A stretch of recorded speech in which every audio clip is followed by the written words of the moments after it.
요나서 3장 1절에서 10절 말씀 함께 봉독하도록 하겠습니다.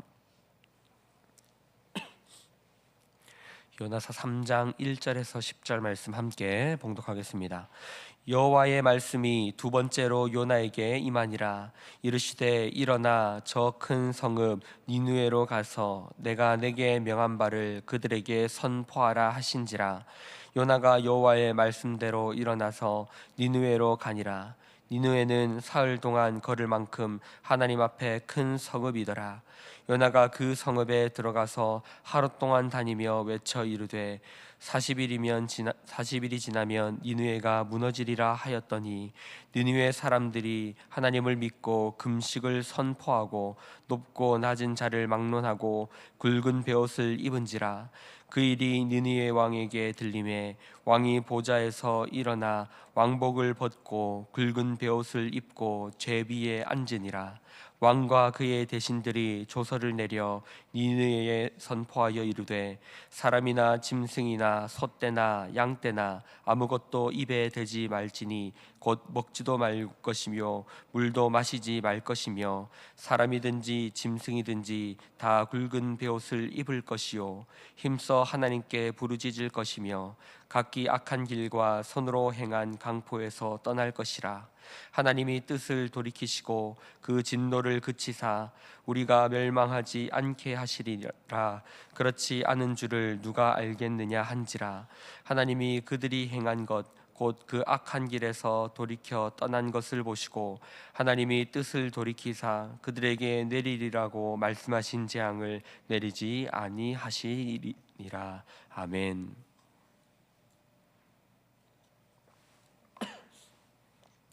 네, 우리는 계속해서 요나서의 말씀을 우리 함께 살펴보고 있습니다.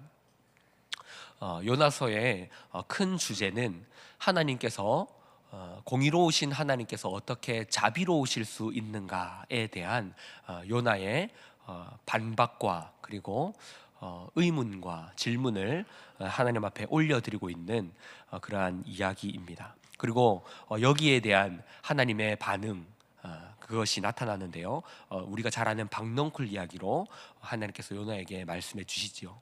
그러나 그 하나님의 대답에 대해서 요나가 어떻게 반응하는지는 마무리가 되지 않습니다.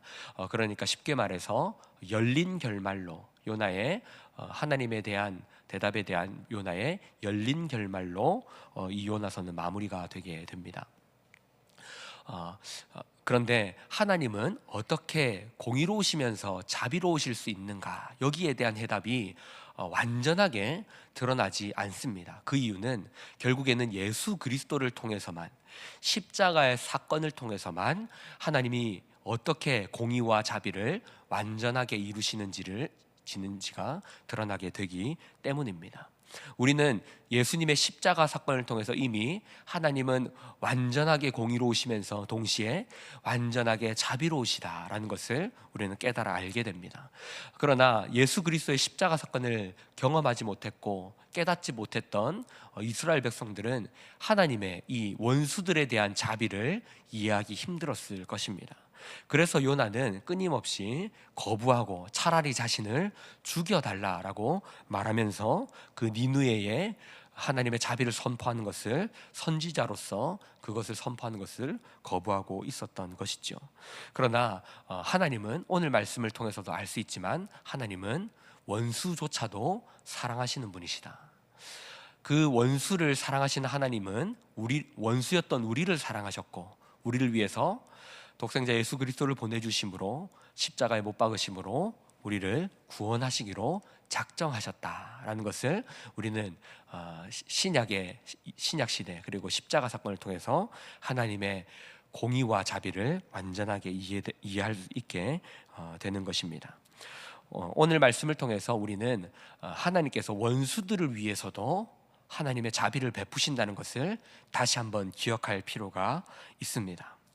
하나님은 그 원수들을 위해서, 니느웨 백성들을 위해서 끊임없이 요나에게 그곳으로 가라, 네가 그곳으로 가서 자비를 선포해라, 은혜를 선포해라 라고 끊임없이 말하고 있다는 것을 우리는 기억해야 합니다. 요나가 그렇게 목숨을 내어놓고 니느웨로 가기를 거부했던 이유는 무엇입니까? 우리가 잘 알고 있듯이 니느웨라는 곳은 아수르의 중심이 되는 도시였고, 아수르의 중심이 되는 도시였고, 이 아수르 땅은 아주 교만하고 오만하며 이스라엘 백성들에게 악을 극악무도한 행동들을, 악한 행위들을 했던 나라입니다. 우리나라로 치면 잘 이해하기 쉬운 나라가 일본이었겠죠. 우리나라를 향해서 악을 많이 행하였고 나쁜 일들을 많이 행했던 나라라고 하면 일본을 떠올리기 쉽습니다. 여튼 니느웨라는 나라는 이스라엘에 대해서 아주 원수와 같은 나라였고, 그들이 하나님을 믿는 이 백성들을 못 살게 굴었던 나라였기 때문에 요나 입장에서 이 니느웨 땅, 아수르의 중심이 되는 이 니느웨가 하나님의 복음을 듣고 말씀을 듣고 돌이킨다는 그 일이 일어난다는 것은 결코 이해하기 힘든 일이었을 것입니다. 그래서 니느웨는 요나서를 통해서 한 3번 정도 나타나는데요, 요나가 하나님 앞에서 차라리 자신을 죽여달라, 바다로 던져달라, 자기를 죽여달라라는 고백을 여러 번 하는 것을 보게 됩니다. 그러나 하나님은 요나를 죽이지 않습니다. 자신을 죽여달라고, 바다에 던져달라고, 그리고 죽기를 간구하지만 하나님은 바다에 빠진 그 요나를 물고기 뱃속에서 그를 죽이지 않고 깨닫게 하십니다. 하나님의 뜻이 무엇인지를 하나님은 끊임없이 깨닫게 하시고 그가 죽도록 내버려 두지 않으십니다. 그리고 결국에는 니느웨로 가서 그 하나님의 말씀을 전하게 하십니다. 원수조차도 사랑하시며 품으시는 분이 하나님이신 줄을 알게 하시기 위해서 요나를 니느웨로 보내셨던 것이죠. 요나는 그러나 이 하나님의 말씀을 마지못해 전했던 것으로 보입니다. 니느웨 땅이 얼마나 컸던지 그곳을 돌아다니려면 사흘 동안 돌아다닐 만큼 큰 도시였다라고 말을 하는데, 요나는 그 큰 성읍을 하루 만에 이 하나님의 말씀을 그 땅에서 전했다라고 합니다. 3일 동안 걸어야 할 길을 하루 만에 하나님의 말씀을 전하려고 하면 아무래도 그곳을 백방으로 뛰어다녔을 것입니다. 그곳이 하나님의 말씀을 잘 듣고 회개하기를 바라는 마음에 돌아다녔던 것이 아니라 마지못해 하나님이 전하라고 하니까 내가 이곳에서 하나님의 말씀을 전하고 싶지는 않지만 마지못해 전하려고 했던 것으로 보입니다. 하나님의 뜻을 온전히 이해한 선지자의 모습이라고 보기는 힘들겠죠. 하나님은 요나가 마지못해서라도 이곳에 하나님의 말씀을 전하도록 하고 있는 것을 보게 됩니다. 그러나 놀랍게도 그 하나님의 말씀이 선포될 때에 니느웨의 모든 백성들로부터 왕까지, 이 낮은 자로부터 가장 높은 자에 해당하는 모든 사람들이 베옷을 입고 하나님 앞에서 무릎 꿇고 회개하는 모습을 보게 됩니다. 이것은 하나님의 자비가 그곳에서도 임한 것입니다. 참 놀라운 일이죠. 원수에게도 하나님의 자비가 임하게 되는 것입니다. 사랑하는 성도 여러분, 우리도 혹시나 그런 마음을 가지고 있지는 않습니까? 나는 하나님 앞에 의로운 자고 하나님 앞에서 자비를 받아 마땅한 사람이라고 생각하지만 세상에 있는 저 사람, 내가 너무나 싫어하는 저 원수, 저자들은 하나님의 자비가 아닌 하나님의 심판을 받아 마땅한 자다라고 생각하고 있지는 않습니까? 그러나 우리는 기억해야 합니다. 하나님은 그들조차도 하나님의 피조물이며 하나님의 형상으로 지음받은 자들이며 그들이 돌아오기를 기다리고 있다라는 것입니다. 하나님은 요나에게 그 하나님의 이해할 수 없는 자비로우심을 깨닫게 하셨던 것입니다. 요나는 마지못해 순종했지만 그들이 구원받기를, 그들에게 하나님의 자비가 임하는 일에 요나는 마지못해 순종했지만 장차 오실 이는 바로 예수 그리스도는 원수를 구원하는 그 일에 마지못해 순종하시는 것이 아니라 자발적으로 그리고 기꺼이 그 십자가를 지셨다는 것을 우리는 기억해야 합니다. 하나님께서 보여주신 하나님의 참된 사랑은 바로 십자가에서 드러나는 것입니다. 원수들을 위해서 자기의 목숨을 기꺼이 내어 놓으시는 그 사랑, 우리가 이해할 수 없는 하나님 아버지의 그 원수들을 향한 사랑, 우리는 예수 그리스도를 통해서 그 사랑을 깨닫게 되고 그리고 그 사랑을 닮아가야 하는 것입니다. 하나님의 자비는 이처럼 우리는 이해할 수 없는 방식으로 이루어집니다. 하나님은 우리에게 요구하십니다. 너희도 그 자리까지 나아가야 한다. 너희도 나를 닮은 백성으로, 나를 닮은 세상에서 볼 수 없는 나를 닮은 하나님의 자녀로 이 땅을 살아가야 한다. 이 땅에서는 결코 원수를 사랑하는 사랑은 없습니다.